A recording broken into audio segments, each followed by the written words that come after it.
de Levi. De novo engravidou e deu à luz a um filho. E disse: dessa vez louvarei ao Senhor. Por isso deu-lhe o nome de Judá. E parou de ter filhos. Quando Raquel viu que não dava filhos a Jacó, teve inveja de sua irmã. E disse a Jacó: dai-me filhos, senão morrerei. Então a ira de Jacó se acendeu contra Raquel. E disse: por acaso eu estou no lugar de Deus, que impediu que o seu ventre desse fruto? Ela respondeu: aqui está minha serva Bila. Une-te a ela, para que eu tenha filhos por meio dela, recebendo-os em meu colo. Assim ela lhe deu a sua serva Bila por mulher, e Jacó conheceu-a intimamente. Bila engravidou e deu um filho a Jacó. Então Raquel disse: Deus me fez justiça, deu ouvidos à minha voz e me deu um filho. Por isso lhe deu o nome de Dan. E Bila, serva de Raquel, engravidou outra vez e deu o segundo filho a Jacó. Então Raquel disse: com grandes lutas lutei com minha irmã e venci. E deu-lhe o nome de Naphtali, ou Naphtali. Quando Leia percebeu que havia parado de ter filhos, tomou Zilpa, sua serva, e deu-lhe a Jacó por mulher. E Zilpa, serva de Leia, deu à luz a um filho de Jacó. Então disse Leia: afortunada, e deu-lhe o nome de Gade. Depois Zilpa, serva de Leia, deu o segundo filho a Jacó. Então disse Leia: como eu sou feliz, as mulheres me chamarão feliz. E deu-lhe o nome de Asser. Nos dias da colheita do trigo, Rubem foi ao campo, achou mandágoras e as trouxe para Leia, sua mãe. Então Raquel disse a Leia: peço-te que me des das mandágoras de seu filho. Ao que Leia lhe respondeu: não lhe basta ter me tirado o marido? Queres me tirar também agora as mandágoras do meu filho? E Raquel prosseguiu: ele se deitará contigo essa noite, em troca das mandágoras do teu filho. E quando Jacó veio do campo à tarde, Leia saiu-lhe ao encontro e disse: irás unir-te a mim, porque de fato eu te aluguei em troca das mandágoras de meu filho. E naquela noite Jacó deitou-se com ela. E Deus ouviu Leia, que engravidou, e deu a Jacó o quinto filho. Então Leia disse: Deus me deu a minha recompensa, pois dei minha serva ao meu marido, e deu ao filho o nome de Issacar. Leia engravidou outra vez, e deu a Jacó o sexto filho. E disse: Deus me deu um dote excelente. Agora o meu marido vai ficar comigo, pois já lhe dei 6 filhos. E deu-lhe o nome de Zebulon. Depois ela deu à luz a uma filha, e deu-lhe o nome de Diná. E Deus lembrou-se também de Raquel, ouviu-a e a tornou fértil, de modo que ela engravidou e deu à luz a um filho, e disse: Deus tirou-me a humilhação. E deu-lhe o nome de José, dizendo: acrescente-me, ó Senhor, ainda outro filho. Como vocês podem ver, Jacó aqui era o pai do ano, né? Teve bastante filhos. E a gente vai ler um pouco essa narrativa e nós vamos explorar esse texto. O que aconteceu? Jacó ele era casado com 2 mulheres, Raquel e Leia, ou Lia, em algumas versões. Elas eram irmãs, e ele casou com ambas. Na verdade mesmo, ele queria ter casado com Raquel, e trabalhou 7 anos para o pai de Raquel, seu tio Labão, para poder se casar com ela. Mas Labão, de alguma forma, o enganou e fez com que ele casasse com a mais velha primeiro. Então ele se casou com a mais velha, foi meio que obrigado a casar com a mais velha, e trabalhou mais 7 anos para Raquel, ao todo 14 anos trabalhando para poder casar com 2 mulheres, que eram irmãs. E uma rivalidade foi criando ali naquele meio, porque era uma tragédia familiar perfeita. Não sei se você percebeu, mas Leia, ela amava Jacó, Jacó não amava Leia, casou com ela meio que obrigado, e Jacó amava a Raquel. E Raquel tinha raiva de Leia, porque Leia tinha filhos e Raquel não podia ter filhos, ela era estéril. A tragédia estava montada. inveja, pecado, amor não correspondido, está tudo aqui. É uma cena de tragédia familiar. E sobre esse texto, essa noite, eu gostaria de pregar sobre carência. É sobre isso que eu gostaria de pregar essa noite. Sobre a carência. Carência afetiva. Por quê? Nós vivemos em uma época de pessoas doentes. Doentes psicologicamente, doentes emocionalmente. Elas não conseguem ter um bom casamento, não conseguem ter uma boa relação com seus pais, com seus filhos, no ambiente de trabalho. Eu conheço um perfil de gente que está sempre buscando por atenção do outro, que está sempre buscando por aceitação do próximo. Eu não sei se você sabe, mas existe um grupo de apoio no Brasil chamado Amor Exigente. E ele é voltado para esse tipo de perfil de pessoas. Para essas que eu citei, gente carente, gente que a todo momento quer a atenção do outro, que busca insaciavelmente o amor do outro, a compreensão do outro, ser recebido pelo outro. São mulheres que são abusadas pelo marido, tanto emocionalmente quanto fisicamente, que continuam investindo nesse relacionamento e querem a atenção dele, e querem o amor dele. Quando alguma coisa acontece de errado e ela apanha, ou ela é machucada no seu coração, ela diz: não, a culpa é minha, fui eu que errei, eu sou burra, não, eu errei de novo com ele, por isso que ele me bateu, também eu aprendo nunca. Para esse tipo de gente, para esse perfil de pessoas, a esse grupo, Amor Exigente, então eu me vi obrigado a pregar sobre a carência, porque ela é o mal desse século, é um mal velado, as pessoas não costumam falar muito sobre isso. E Levi via isso na sua pele, Levi via isso todos os seus dias, querendo o amor de um marido que ela nunca tinha, querendo ser correspondida e não era. Era frustrante, era pesaroso, ela se sentia humilhada, ela se sentia um lixo. E é sobre isso que eu quero falar para você essa noite. Aí eu julgo que a nossa geração é uma geração carente de afeto. E eu acho que o Deus que é poderoso para salvar de nossos pecados, o Deus que salva de nós mesmos, Ele também é poderoso para te livrar das suas carências. Vamos olhar para o texto e vamos ver o que Ele tem a dizer para nós. Eu gostaria de fazer uma pergunta para você. A carência, ela é pecado? Você acha que carência é pecado? Eu acredito que carência, ela não é pecado.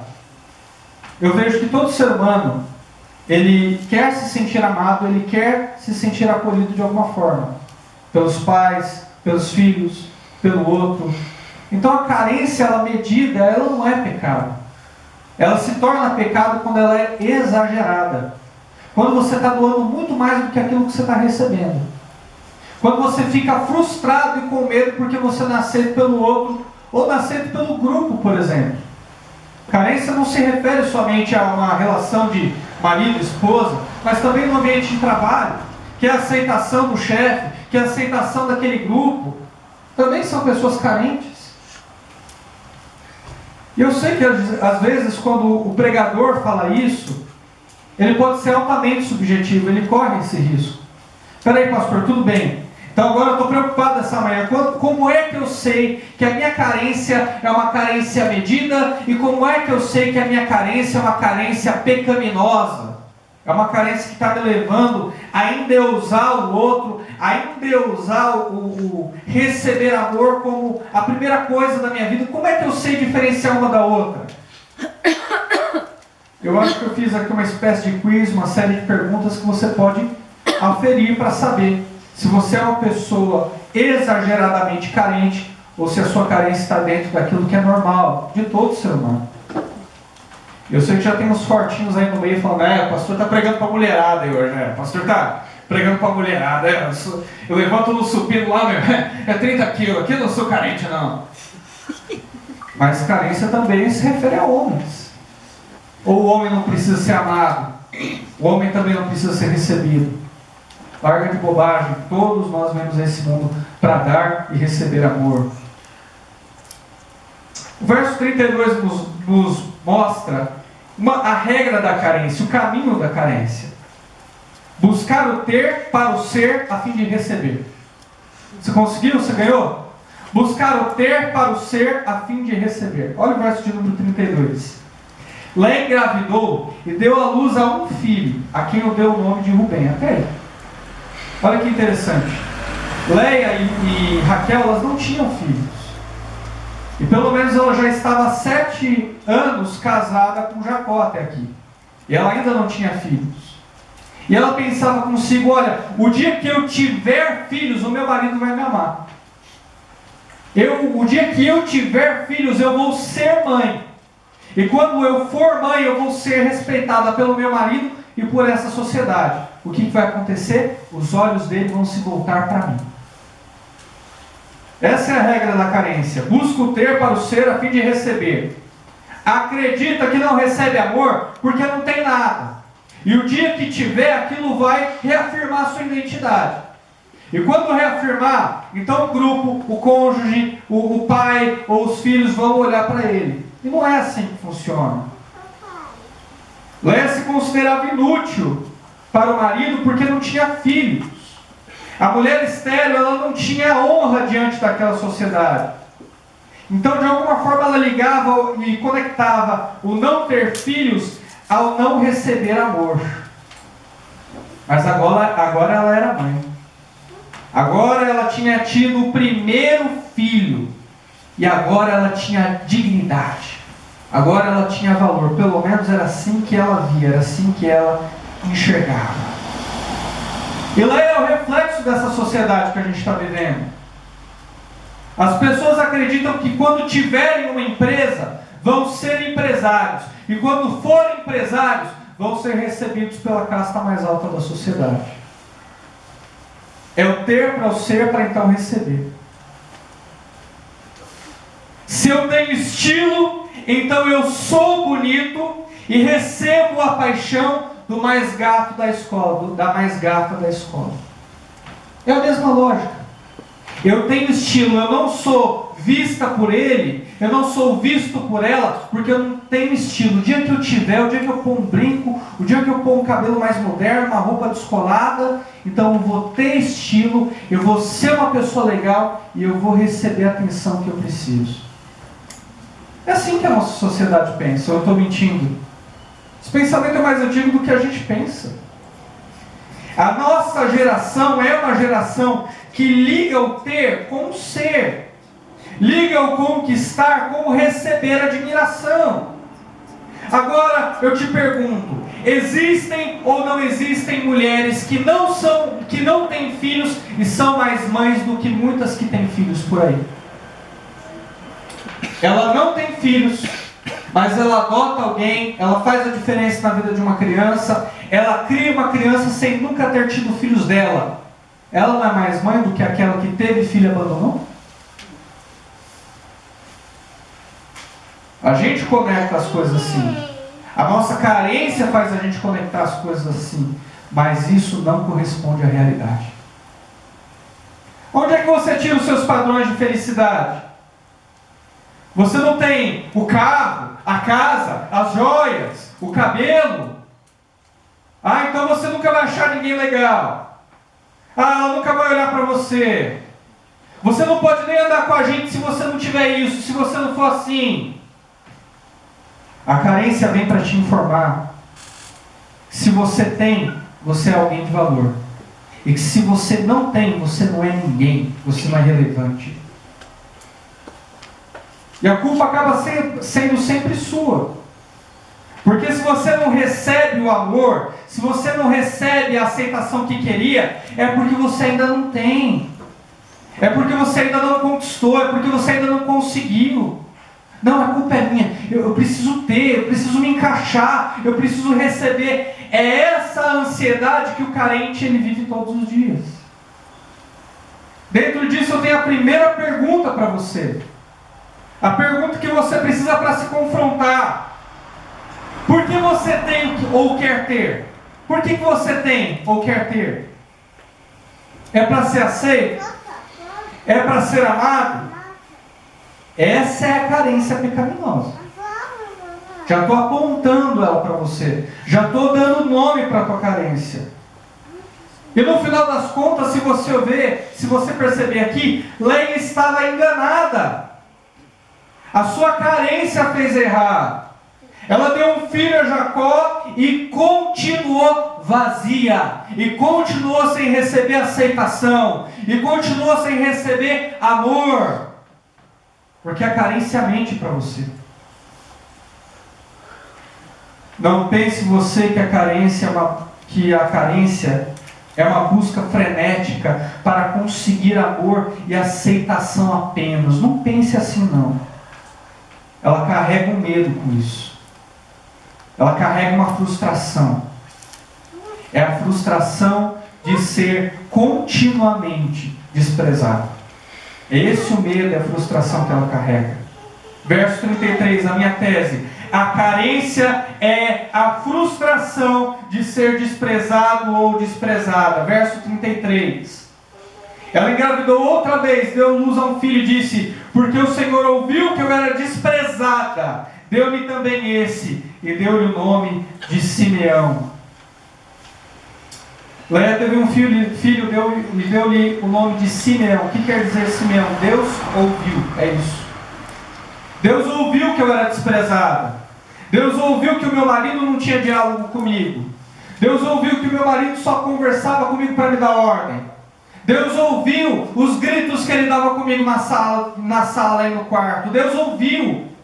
E Deus ouviu Simeão, ela colocou o nome no seu filho. A carência dela carregava a frustração de ser desprezada pelo marido. Tinha esse medo. Ao mesmo tempo, era um recado para aqueles que estavam em casa. Todo mundo ali falava hebraico, irmãos. Não precisava traduzir do jeito que eu estou traduzindo para vocês aqui. Qual é o nome do primeiro filho dela? Rubem. Que quer dizer o quê? Deus viu. Deus viu. Deus viu o quê? Deus viu que eu não tinha amor. Qual é o nome do segundo filho? Deus ouviu. Deus ouviu o quê? Deus ouviu que era desprezada. Olha, Leia não era convertida, mas você pode ter certeza que ela era gospel. Pode ter certeza. Era um recado. Todos os dias Raquel tinha que chamar os sobrinhos pelo nome. Ó, Deus ouviu, Deus viu. Estava dando uma pontada, estava dando uma indireta para ela. Era literalmente o nome deles. Deus viu e Deus ouviu. Deus viu que eu não tinha amor. Deus ouviu que eu era desprezada. Estava dando recado. Você imagina? Ela era bem pentecostal. Esse daqui era gospel. Ela falava: Deus está vendo. Deus está vendo a minha aflição. Deus ouviu, ei, me deu a resposta. Toma aí os meninos correndo pela casa, porque é vitória. Deus viu e Deus ouviu. O carente ele não está feliz em contar as suas mazelas para Deus, em contar as ansiedades para Deus. Ele tem que dar indiretas, ele tem que dar alfinetadas, ele tem que contar para todo mundo, no caso dela, para o marido e para a rival, que ela era desprezada e que ela não tinha amor. Quem já conheceu um carente aqui sabe. Porque na minha casa não recebo amor, eu sou desprezada. E às vezes é mesmo. E às vezes é mesmo. A pessoa passa por uma tremenda barra em casa. Leia passava por uma barra. Leia era uma mulher que realmente não tinha amor e era desprezada. A gente costuma ler a Bíblia assim, nesse pensamento ocidental, que Raquel era boazinha e Leia era malvada, que Raquel era a mãe verdadeira e Leia era a madrasta. É um pensamento ocidental, hollywoodiano. Mas na verdade, se nós olharmos atentamente para esse texto, as duas eram más. As duas tinham um caráter perverso. As duas não eram convertidas. E nós precisamos ter misericórdia de ambas. Porque olhar para elas é olhar para nós.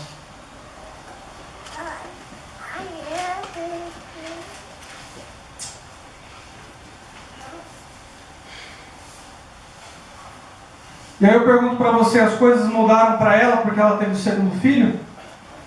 Não. A carência ela é mentirosa. Ela promete a segurança, ela promete a aceitação se você fizer conforme o que é pedido. mas você não vai receber. É mentira. É mentira. Eu tenho uma segunda pergunta para você ver o peso da tua carência. Por que você ama? Você ama para não ser desprezado? Você agrada por medo do desprezo? Isso não vai ter fim. Você está sendo enganado. Aquele que ama, aquele que dá, porque tem medo de ser desprezado, vai viver por isso o resto da vida. É o que Leia está nos provando. A vida dela foi ter filhos e uma carência exagerada. É esse o resumo da vida de Leia. Eu espero que não seja o resumo da tua vida. Nesse ponto eu quero fazer uma pergunta bem objetiva para você. Quem aqui está com saudade do quarto de oração? Quem aqui está com saudade de contar as suas mazelas e as suas pobrezas para Deus? Não de fazer como Leia, que orou, Deus deu, e aí ela conta para todo mundo porque ela faz questão de mostrar o quanto que ela é desprezada, o quanto que ela não tem amor. Não é isso. Mas quantos aqui estão com saudades do quarto de oração? Onde Deus despertava em você feições santas, como diz Martin Lloyd Jones. E você se percebia acolhido e amado por Deus em Cristo Jesus. É no quarto de oração que toda carência é derrotada.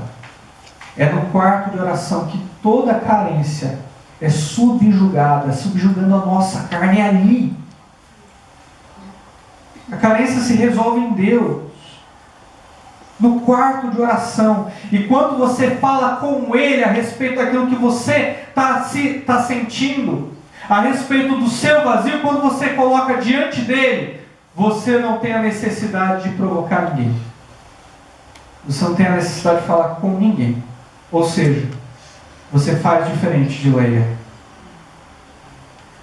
O que mais que eu consigo ver nesses capítulos, nesses versos? Os nomes dos filhos de Leia eram muito reveladores. Eu vejo no verso 34 que a carência ela promete um felizes para sempre. Verso 34. Engravidou ainda outra vez, deu à luz a um filho e disse: agora dessa vez o meu marido se unirá a mim, porque lhe dei 3 filhos. Por isso deu o nome de Levi. Sabe o que quer dizer Levi? Quer dizer unir, juntar, conjunto. É isso que quer dizer Levi. Ela estava colocando a sua esperança em Levi. Ela estava dizendo: eu tive o 3º filho, agora meu marido vai se unir a mim. Colocou o nome dele de unir, de Levi. E ela se uniu ao seu marido? Ou ela continuou sendo desprezada? Ela continuou sendo desprezada. Não adiantou nada a sua carência. Mas ela acreditava que eram felizes para sempre. A carência ela te leva a isso. Não, você vai ser feliz para sempre. Você vai se unir com ela, você vai se unir com eles. Esse grupo vai te receber. Puxa, vai ser sucesso, vai ser maravilhoso. E você não recebe. A carência ela é mentirosa. Não, porque eu estou oferecendo competência, eles não vão me demitir. No caso de Leia, porque eu lhe dei os 3 filhos, ele vai se unir a mim e nós vamos ser felizes para sempre. Não vai. Essa história de que porque eu estou oferecendo companheirismo, eu estou unido com os meus amigos pelo resto da vida, porque eu estou oferecendo segurança financeira, ela nunca vai me abandonar. Essas ilusões que a gente cria, daquilo que eu ofereço, por aquilo que eu recebo, é uma mentira. É pura carência, alicerçada no mais profundo egoísmo. Não faz sentido. Um dos aconselhamentos mais duros que nós temos que fazer como pastores, é quando nós aconselhamos casais que estão terminando o casamento. Geralmente a gente é procurado por uma pessoa só, porque o outro já desistiu faz tempo, ou a outra. Num caso recente foi a outra. O marido me procurou e eu tive a difícil tarefa de responder para ele por que o casamento dele estava acabando. Nós sentamos aqui, eu coloquei uma cadeira aqui, ele colocou uma cadeira aqui, um católico, me procurou para conselhos conjugais. Eu tive essa difícil tarefa de olhar para ele e tentar responder por que o casamento dele acabou. Eu não sabia o que responder para ele. Não conheci intimamente a vida daquele casal. Mas eu me propus a sentar com ele ali e fazer uma reflexão e pensar com ele o porquê que o casamento dele acabou. E a gente pontuou alguma coisa: olha, você errou aqui, você errou ali, você podia ter feito diferente assim. E aí vem a pergunta: quer dizer, pastor, se eu tivesse feito dessa maneira, o meu casamento não teria acabado? E a minha resposta: não necessariamente. Porque pode ser que você tivesse feito tudo certo e seu casamento tenha acabado do mesmo jeito. Porque não é culpa só sua. Não se salva um casamento sozinho. Tem até um título de um livro gospel: Como salvar o seu casamento sozinho. Deveria escrever na contracapa: é impossível. Não dá para salvar um casamento sozinho. E Léa estava negociando com a sua própria carência. Léa estava olhando para dentro de si e se perguntando: quantos filhos eu tenho que dar para ele para receber? Quantos filhos eu tenho que dar para ele se unir a mim? Quantos filhos? Vamos lá, fala quanto que é que eu pago. Eu dou o dobro, mas eu vou me unir a ele. Não importa quantos filhos ela desse, ele não a amava. O problema não estava nela. O problema não estava nos filhos dela. O problema estava em Jacó, que não dava a sua esposa o devido amor. Você paga o preço, paga caro e nunca recebe. É esse o negócio que a carência tem para te dar, e é só esse. Nenhum mais. E aí eu tenho a terceira pergunta para você no nosso quiz, no nosso perguntas e respostas. Você é capaz de qualquer coisa para estar unido a alguém para sempre? Você é capaz de qualquer coisa, pensa, qualquer coisa, para estar unido com alguém para sempre? Qualquer coisa. Essa é a carência pecaminosa. Se a sua resposta for afirmativa, você tem sérios problemas com a carência. Você precisa da ajuda de um irmão piedoso, de uma irmã piedosa. Depois do terceiro filho, Léa percebeu que a carência não estava rendendo muito. Sua busca por amor, por apreço e união eterna com Jacó, o seu marido, não funcionou. E ela agora tem um terceiro filho. E nesse terceiro filho parece que ela acerta mais ou menos. Verso de número 35. De novo engravidou e deu à luz a um filho e disse: dessa vez eu vou louvar o Senhor. Por isso deu-lhe o nome de Judá. E parou de ter filhos. Judá quer dizer agradecimento. Agradecimento ou adoração. É isso que quer dizer Judá. Então, no quarto filho, depois de uma série de indiretas, depois de uma série de provocações, no quarto filho, ela falou: não, esse daqui eu vou agradecer a Deus que está melhor, está mais barato. E eu não vou dizer que ela se converteu depois de ter esse filho, é óbvio que não. Mas se temos que aplicar alguma coisa que está escrito aqui, eu acredito que começamos a vencer as nossas carências quando nos tornamos gratos por aquilo que Deus já nos deu. Nós temos que aplicar alguma coisa nesse verso, eu diria que é isso. Contentamento. Contentamento é uma palavra que está caindo em desuso, você percebeu? Essa geração não sabe mais o que é contentamento. E em pouco tempo ninguém mais vai saber o que significa. Mas essa palavra tem uma força tão grande. Traz um vigor espiritual tão tremendo. Ela simplesmente significa estar contente com Deus sempre. É isso que quer dizer contentamento. Estar sempre contente com Deus. É isso que é contentamento. Pode ser que você não tenha conseguido ser esposa, mas você conseguiu ser mãe. Você veio para Cristo, você já era mãe, a esposa de ninguém. Mas Deus te deu a bênção de ter um filho. Pode ser que você não tenha tido um pai, mas Deus te deu a bênção de ser pai.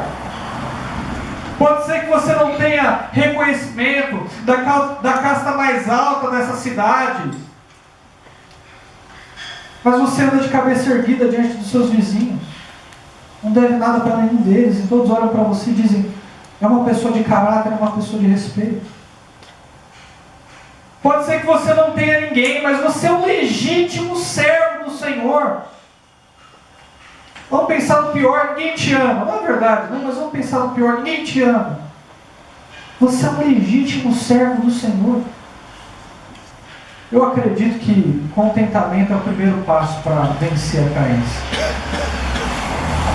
Porque é só estando satisfeito com aquilo que Deus me deu e com aquilo que Deus me fez, eu me desapego daquilo que ainda não tenho, ou daquilo que eu não estou recebendo por parte de alguém, de um grupo, quem quer que seja.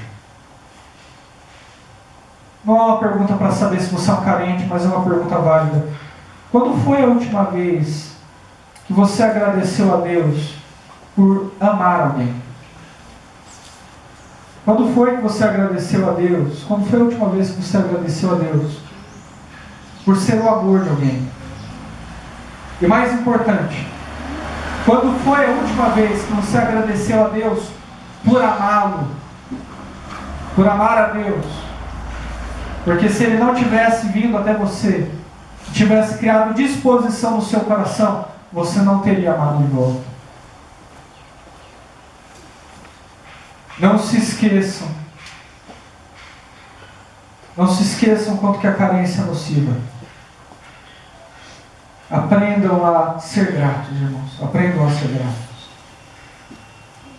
Mas enfim, enquanto nós estamos estudando sobre a nossa carência e os seus efeitos, uma tragédia se discorria aqui nesse lar. E Raquel, ela sentiu inveja da própria irmã. Ela ficou com raiva de tantas provocações. O nome de um era Deus viu, o nome de outro era Deus ouviu. O nome do terceiro era Deus me unirá o meu marido. O nome do quarto era eu agradeço a Deus. Ela já estava por aqui com a sua irmã. E aí ela chega para o marido, para Jacó e fala, me dê filhos. E aí uma briga se começa ali. Jacó vira para ela e fala, olha, por acaso eu sou Deus que fechou teu ventre? Uma briga começa ali, um conflito. Porque Raquel não podia ter filhos. E a gente vai ver que ela só teve filhos dela mesmo, bem no finalzinho da passagem. O interessante é que quando nós vivemos em um ambiente de pecado, quando a gente vive em um ambiente de carência afetiva, quando a gente vive em um ambiente de trevas, a gente não consegue ver um palmo do nosso nariz. Você já percebeu? Quantas vezes essa situação já aconteceu no livro de Gênesis? De uma mulher estéril, casada com um patriarca, não poder ter filhos. Quantas vezes a gente já viu isso daqui? Sara, avó de Jacó, era estéril. Rebeca, mãe de Jacó, também era estéril. E agora, Jacó está com a sua esposa Raquel, que tanto ama, que também é estéril. O que a sua avó e a sua mãe fizeram? Oraram a Deus, pediram a Deus, Deus lhes abriu o ventre. O que Jacó tinha que fazer com sua esposa? Orar com ela para que Deus abençoasse e lhe abrisse o ventre. Mas esses 14 anos de luta, nesse ambiente, nesse conflito, nesse pecado, nesse ambiente de inveja, de carência, de conflito, fez com que Jacó se esquecesse da palavra de Deus. Eu disse palavra de Deus, porque a Bíblia dele era a vida do seu avô e era a vida do seu pai. Era essa a sua Bíblia, a cultura oral que lhe foi transmitida. Ele sabia de tudo isso. Ele tinha que trazer à memória aquilo que lhe dava esperança. Ele tinha que falar, eu vou aplicar a palavra de Deus, eu vou orar pela minha esposa. É o que ele tinha que fazer. Eu acho que nesse ponto nós temos uma exortação bem oportuna. Isso está escrito aqui para nossa informação, irmãos.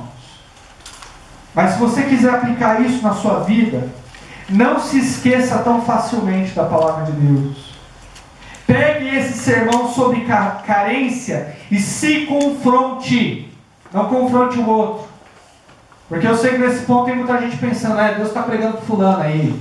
Deus está pregando para fulana. Estou pregando para você. Se confronte. Não faça como Jacó fez, de esquecer da palavra de Deus, de esquecer o legado espiritual que lhe foi deixado.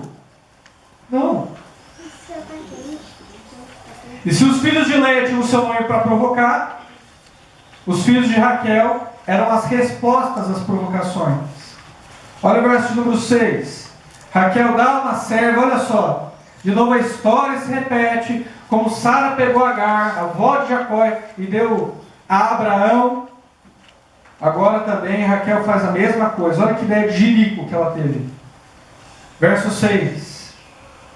Deus me fez justiça, deu ouvidos à minha voz e me deu um filho, por isso lhe deu o nome de Dan. Era a serva dela que ela tinha dado para o marido, ter um filho com ela, e ela chamava de filho dela. Ela pensava assim, não, mãe é quem cria, tem um filho com a minha serva aí, e eu vou ter filhos através dela. E aí deu o nome para ele de Dan. O que quer dizer Dan? Deus julgou, Deus fez justiça, é isso que quer dizer Dan. Então Deus fez justiça. Você achou que você ia se unir com ele para sempre?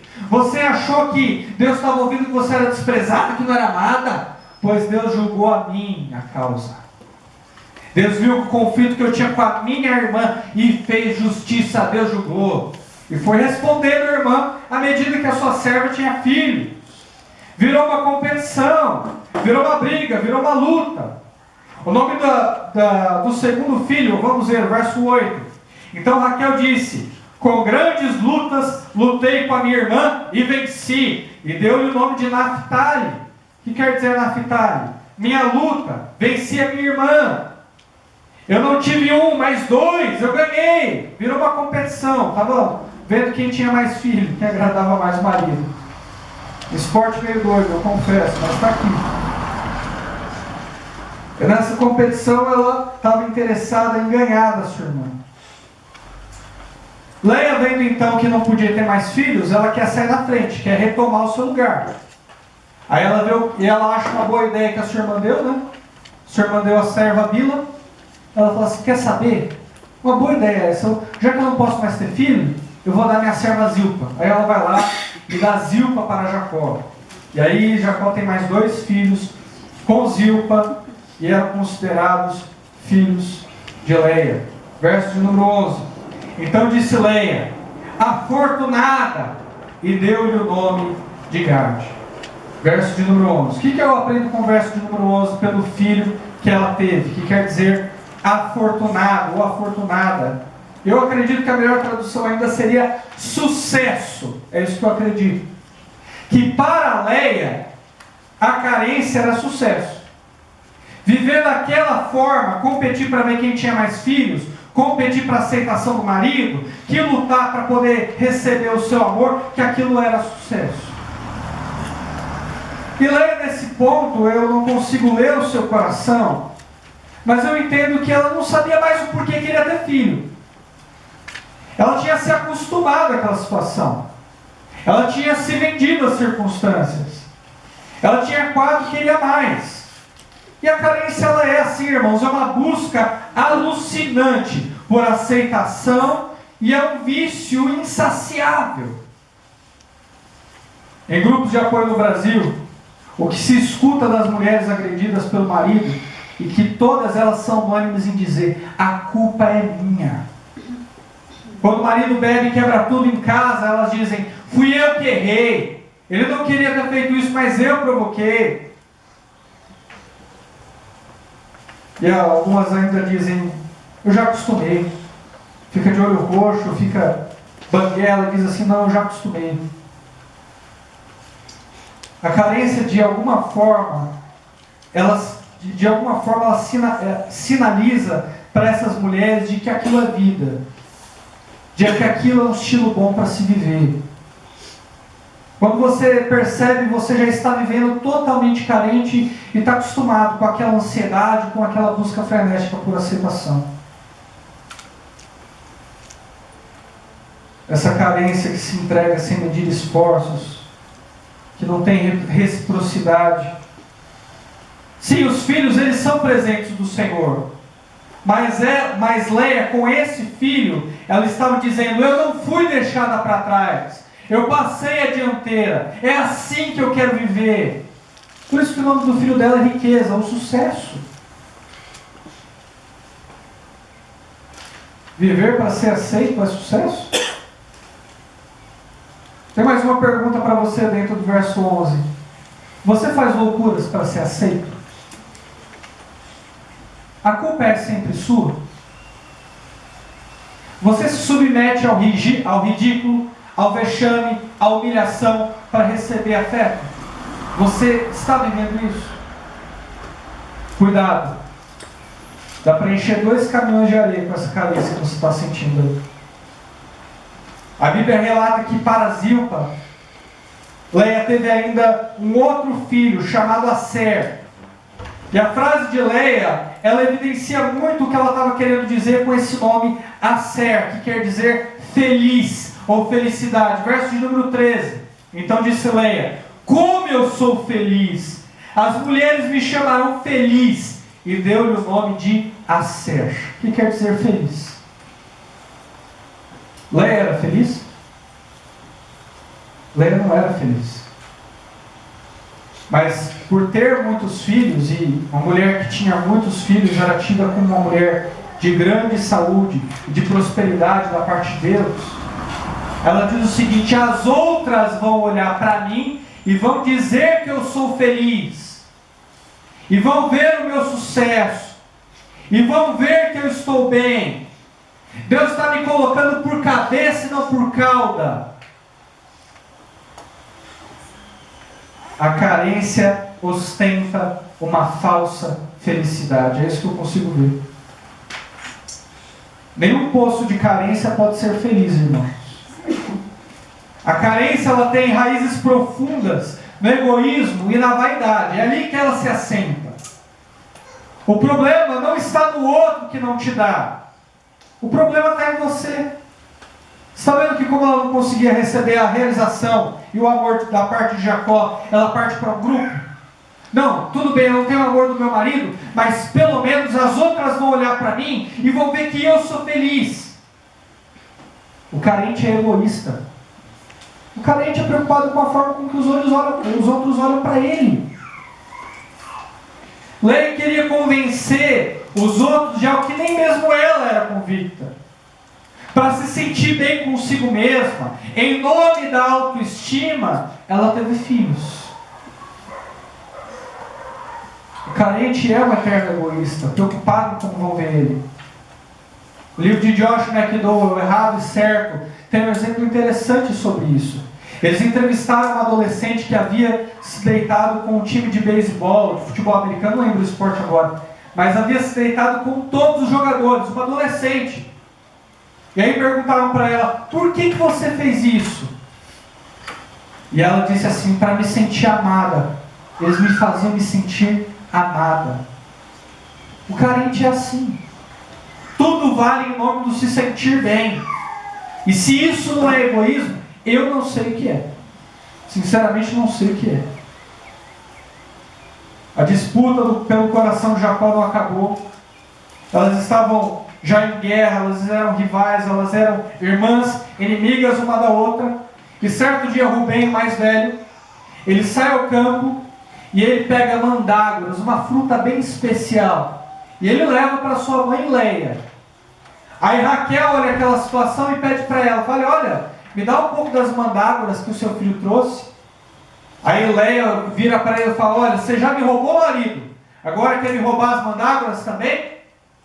Parece que nesse ponto, Raquel tinha convencido Jacó a parar de ter relações sexuais com Leia. Ela já não tinha intimidade com ele. Ela estava carente, ela estava necessitada, ela estava triste.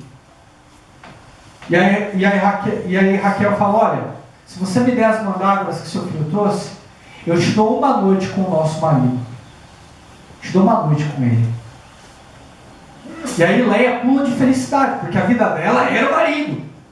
A vida dela era essa busca por aceitação. A vida dela era essa luta para ter o amor daquela que ela se entregou, que ela se apaixonou. O Deus dela era a carência. Nenhum trecho da Escritura, nenhum trecho desse texto, nós conseguimos ver a carência mais acentuada da parte de Leia do que aqui. Ela não pensa, ela dá as mandrágoras para sua irmã e fala: tá bom, e corre para encontrá-lo no campo. Talvez ela estivesse chorando, talvez ela estivesse alegre. Talvez ela já estivesse sentindo aquela ansiedade comum a todos os carentes e vai buscar o seu marido no campo.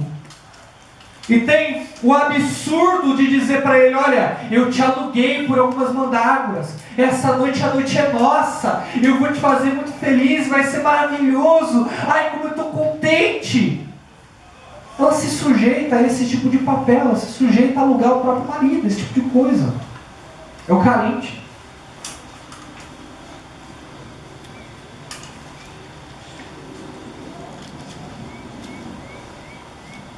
O que eu consigo ver aqui? Vamos ver o verso de número 18. Ela teve mais um filho com ele. Então Leia disse: Deus me deu a minha recompensa, pois dei minha serva a meu marido e deu ao filho o nome de Issacar. Estamos acabando os filhos já, irmão. Calma aí, segura aí. Ela teve um filho com o marido e deu o nome dele de Issacar, que quer dizer recompensa.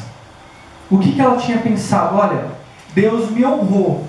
Como eu dei a minha serva para Jacó ter filhos com ela, então Deus olhou para mim de novo e me honrou, e me deu mais um filho com ele. O que eu observo?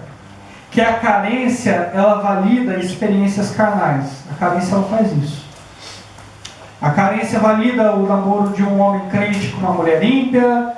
A carência valida você poder fazer alguma coisa legal para ser aceito. A carência, ela valida todo tipo de coisa. Não tinha nada a ver. Nada a ver. No seminário, teve uma mulher que chegou para se aconselhar com os pastores, professores nossos. Veio ela e o marido. E ela chegou e disse assim: olha, a gente está muito feliz porque o meu marido é operado e eu engravidei. E eu engravidei do Espírito Santo de Deus. Ela falou assim. Aí meu professor olhou para ela e ela assustada, né? E o marido: isso é possível, engravidar do Espírito Santo de Deus, porque eu sou operado e tal. E ela, assim, sorrindo, meio amarelo, meio nervosa, não queria perder o marido. E a falsa espiritualidade é assim, ela valida experiências carnais. A carência, ela valida experiências carnais. É claro que ela traiu o marido, se você não percebeu, foi isso que aconteceu. Sua carência, ela está validando relacionamentos que são contra a palavra? Volta, se arrepende. Leia ainda teve outro filho, chamado Zebulon. E o nome desse filho quer dizer o quê? Casa. Ela disse assim: agora o meu marido vai ficar comigo, porque eu já dei 6 filhos para ele. Olha só, verso 20. E disse: Deus me deu um dote excelente.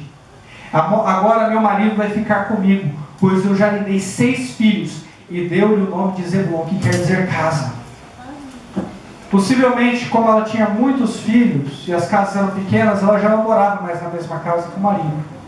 Quem morava era Raquel. Então ela pensou o seguinte: agora que eu tenho 6 filhos com ele, e eu tenho esse recém-nascido, ele vai vir morar comigo.